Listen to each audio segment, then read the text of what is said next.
तो बेटा एक सम करते हैं, उससे पहले ना एक चीज बतानी रहेगी, balance as per cash book, plus side आते हैं या माइनस साइड आते हैं?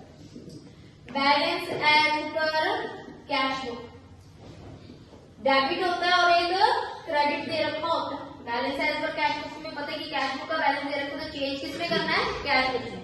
पर जो बैलेंस लिखना कौन सी साइड होता है? Debit balance as per cash book, cash book की डेबिट साइड क्या होती है? प्लस। तो debit balance as per cash book किस कॉलम में आएगा? Plus column. Credit balance as per cash book क्या होती है? क्रेडिट साइड कैश बुक की माइनस डिक्रीज होती है, तो किस साइड आएगा? माइनस में। ठीक है, यही अगर आपको डेबिट बैलेंस एज पर क्या दे रखा हो? पासबुक। पासबुक का डेबिट क्या होता है? Minus. Credit balance as per passbook plus. ठीक है, उसके बाद यहाँ पे जो कॉमन चीजें हैं, अगर फेवरेबल बैलेंस लिखा है, चाहे कैश बुक का लिखा है चाहे पासबुक का लिखा है, तो कौन से कॉलम में आएगा? प्लस। नोट कर लो ये वाला। और ओवरड्राफ्ट अगर बैलेंस दे रखा है, ओवरड्राफ्ट बैलेंस चाहे कैश बुक का हो चाहे पासबुक का, तो कौन से कॉलम में आएगा? माइनस, क्योंकि ओवरड्राफ्ट का मतलब क्या होता है? नेगेटिव। जैसे कि इस क्वेश्चन में लिखा हुआ है पासबुक शोड ओवरड्राफ्ट, पासबुक का ओवरड्राफ्ट दे रखा है, तो मतलब पासबुक का ये कौन सा बैलेंस है? माइनस। जब यहाँ पे हम बैंक रिकंसिलिएशन स्टेटमेंट बनाएंगे ना, bank reconciliation statement as on, यहाँ पे कौन सी डेट लिखनी है? 30 जून 2000। इधर आएगा पर्टिकुलर, इधर प्लस रुपीज माइनस रुपीज। पहला बैलेंस क्या दे रखा है? बैलेंस एज पर पासबुक, कौन सा? Overdraft balance as per passbook. किस तरह आएगा ओवरड्राफ्ट बैलेंस पासबुक का? माइनस। यानी ये जो 15,000 है वो किस कॉलम में आएंगे? माइनस।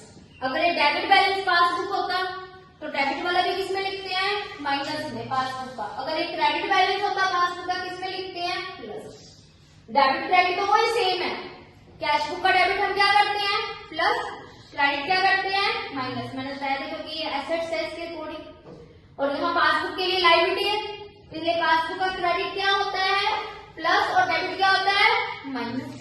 ओवरड्राफ्ट किसी का भी आ जाए, चाहे कैश बुक का आ जाए चाहे पासबुक का, माइनस कॉलम में लिखना है, और फेवरेबल बैलेंस आ जाए तो वो प्लस में लिखना है। समझ आ गई बात? अब यहाँ पे पासबुक का बैलेंस दे रखा है, चेंज किस में होगा ये बताओ? कौन फ्लेक्सिबल है? पासबुक। जितने भी चेंज होंगे वो किस में होंगे?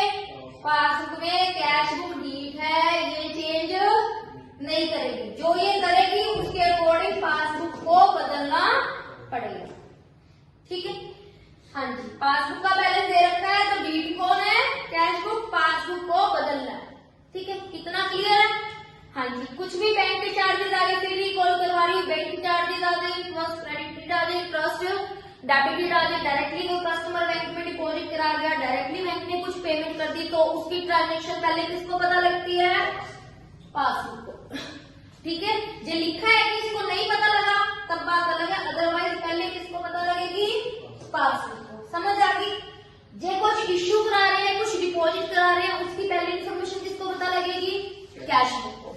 ठीक है, लिखा है कि कैश बुक को नहीं पता तो हम कैश बुक पे नहीं लिखेंगे, अदरवाइज पहले किसमें लिखनी है बेटा? कैश बुक में। ठीक है, अब हम सब साफ करते हैं।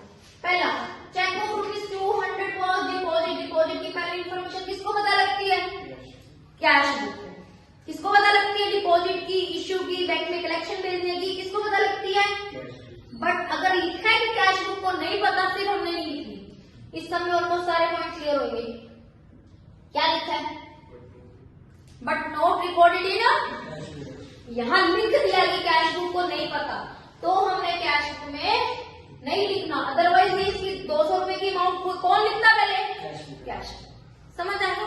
कैश बुक को नहीं पता, पासबुक को पता है। 200 रुपए क्या हो गए?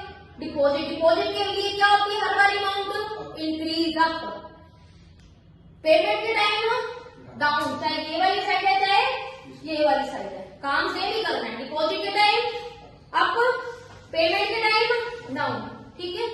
हाँ जी, पासबुक ने फिर डिपॉजिट कर लिए, इसका मतलब पासबुक क्या करेगा, अप साइड जाएगा कि डाउन साइड जाएगा, अप साइड। कितने 200। हाँ जी, पहले हमारी ये वाली एरर थी कि इसने एंट्री लिखी नहीं और इसने 200 रुपए बढ़ा दिए, सबसे ज्यादा गलती तो यही होती है। अब बताओ किसने बदलना है, पासबुक, ये बदलेगा, ये ठीक है। ये कह रहा है बढ़ गया, ये कह रहा है नहीं बढ़े, क्या करें, माइनस 200 रुपए किधर आ जाएंगे, तो पहले का आंसर 200 रुपीज हम किस कॉलम में लिख देंगे बेटा, माइनस कॉलम में लिख देंगे और यहाँ लिख देंगे चेक, शॉर्टकट में लिख दो, check deposited but not recorded in cash book. Is it clear, समझ आ गया। चलो नेक्स्ट में चेक 17,000 वॉज इशू की वैल्यू किसको पता लगेगी बताओ, कैश बुक को, ठीक है।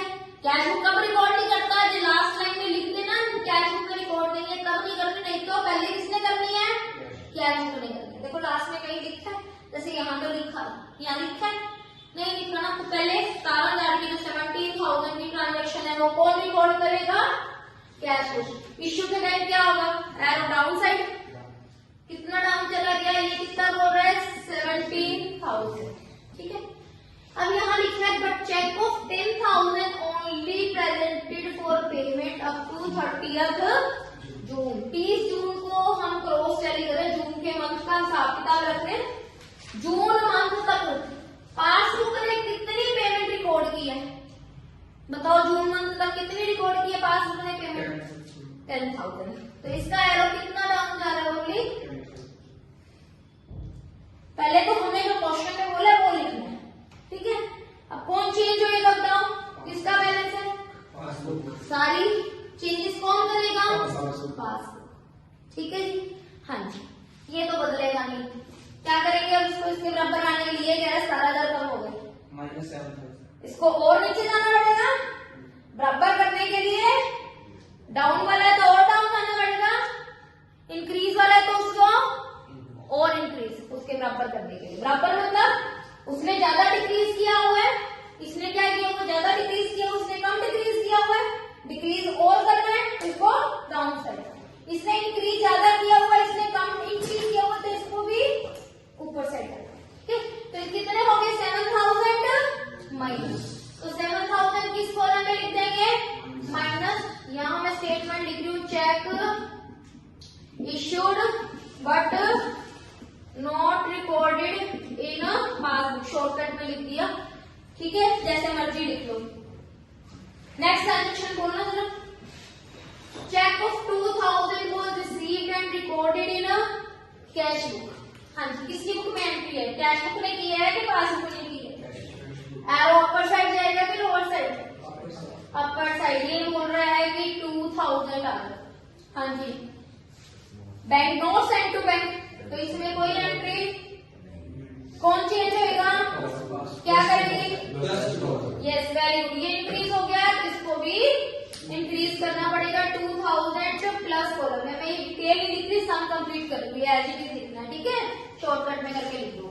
नेक्स्ट देखो, cheque of ₹10,000 were sent to bank for collection, ये अच्छा पॉइंट है, आता है पेपर में, डिफिकल्ट आया तो यही आएगा, 10,000 कलेक्शन के लिए भेजा। जब तक लास्ट लाइन में ना लिखा हो कैश बुक में रिकॉर्डेड नहीं है तब हम कैश बुक नहीं करते, अदरवाइज कलेक्शन के लिए भेजो, इश्यू के लिए भेजो, डिपॉजिट करो, कौन करता है, cash book.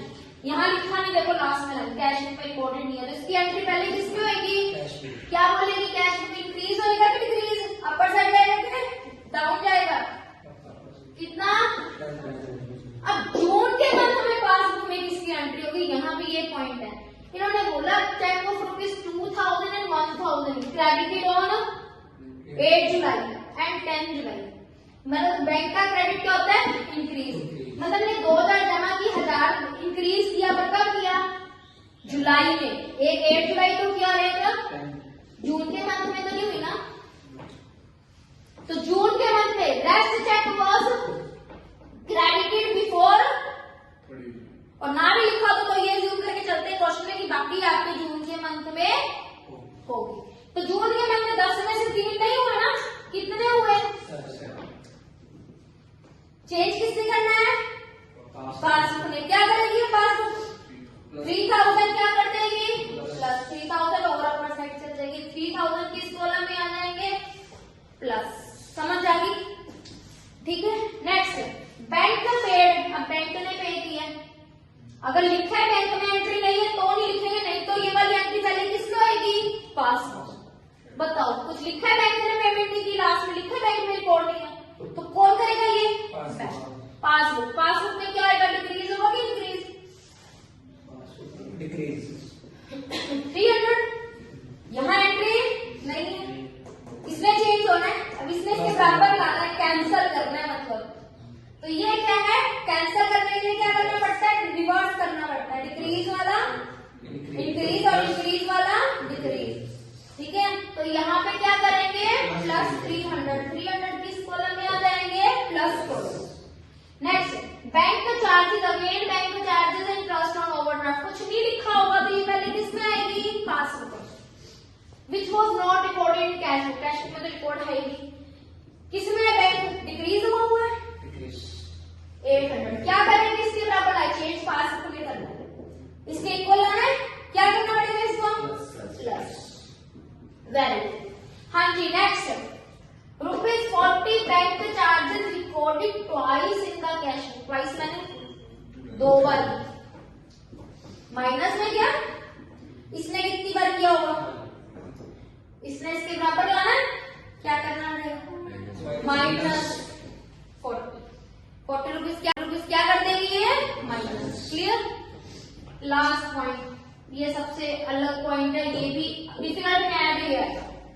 Total of credit of bank column. पहले तो ये देखो, क्रेडिट ऑफ बैंक नहीं लिखा, bank column of cash book. Cash book का बैंक कॉलम, कैश बुक का बैंक कॉलम मतलब कैश बुक की 2 साइड होती है, डेबिट और क्रेडिट, उसका बैंक कॉलम। ओनली बैंक लिखा होता तो बैंक की बात होती, बैंक कॉलम का मतलब कैश बुक के बैंक कॉलम की बात होती। बैंक कॉलम कैश बुक की क्रेडिट साइड क्या होती है? प्लस वाली कि माइनस वाली? कैश बुक की क्रेडिट साइड माइनस वाली। माइनस हुआ है, माइनस हुआ नहीं हुआ। Total of credit of bank column of cash book. कितना समझ आ गया? कैश बुक की बात हो रही है, कैश बुक की पेमेंट वाली साइड की बात हो रही है। वो अंडरकास्ट। अंडरकास्ट का मतलब होता है लेस रिटर्न, मतलब कम लिखा हुआ है 1000 बाय मिस्टेक, मतलब 1000 रुपए की पेमेंट की एंट्री इसने नहीं कर रखी और इसने 1000 रुपए की कर रखी। अंडरकास्ट का मतलब लेस रिटर्न, मतलब 1000 रुपए लिखे ही नहीं हुए ना। ओवरकास्ट का मतलब लिखे हुए हैं, अंडरकास्ट का मतलब लिखे ही नहीं हुए। कंफ्यूज होने वाली बात ही नहीं। अंडरकास्ट का मतलब लेस रिटर्न मतलब लिखे ही नहीं हुए ना, 1000 रुपए लिखे ही नहीं है पूरी कैश में और इसने लिख दिए। अब इसने क्या करना है? इसके बराबर लाना है। क्या करना है? यहाँ तो है नहीं, इसको क्या करना है? यहाँ क्रॉस है ना, क्या करना है? कैंसिल। कैंसिल करने के लिए क्या करेंगे? प्लस। ठीक है जी। अब इसका टोटल करते हैं, कितना आ गया? करना 5 20 22 22,224।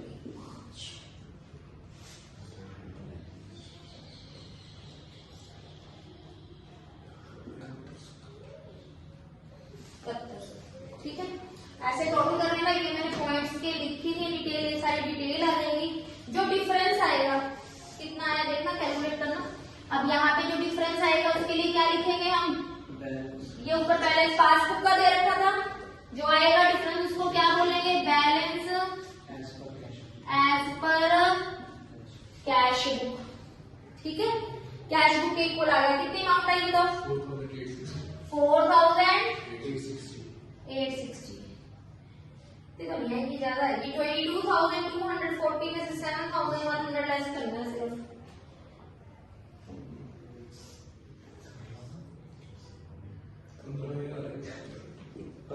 $15,140। अब कौन सी साइड जाना है? माइनस वाली साइड जाना है। तो balance as per cash book भी कौन सा है? तो माइनस वाला है। कैश बुक का माइनस को क्या बोलते हैं, क्रेडिट। इसको बोल देंगे credit balance as per cash book. अगर ये balance as per cash book दे रखा होता स्टार्टिंग में, तो जो भी चेंज करते किसमें करते हैं हम, कैश बुक में करते, ठीक है। और किसके इक्वल आते, पास होते, कोई भी सम आ जाए यही कुछ करना है, ठीक है। डन।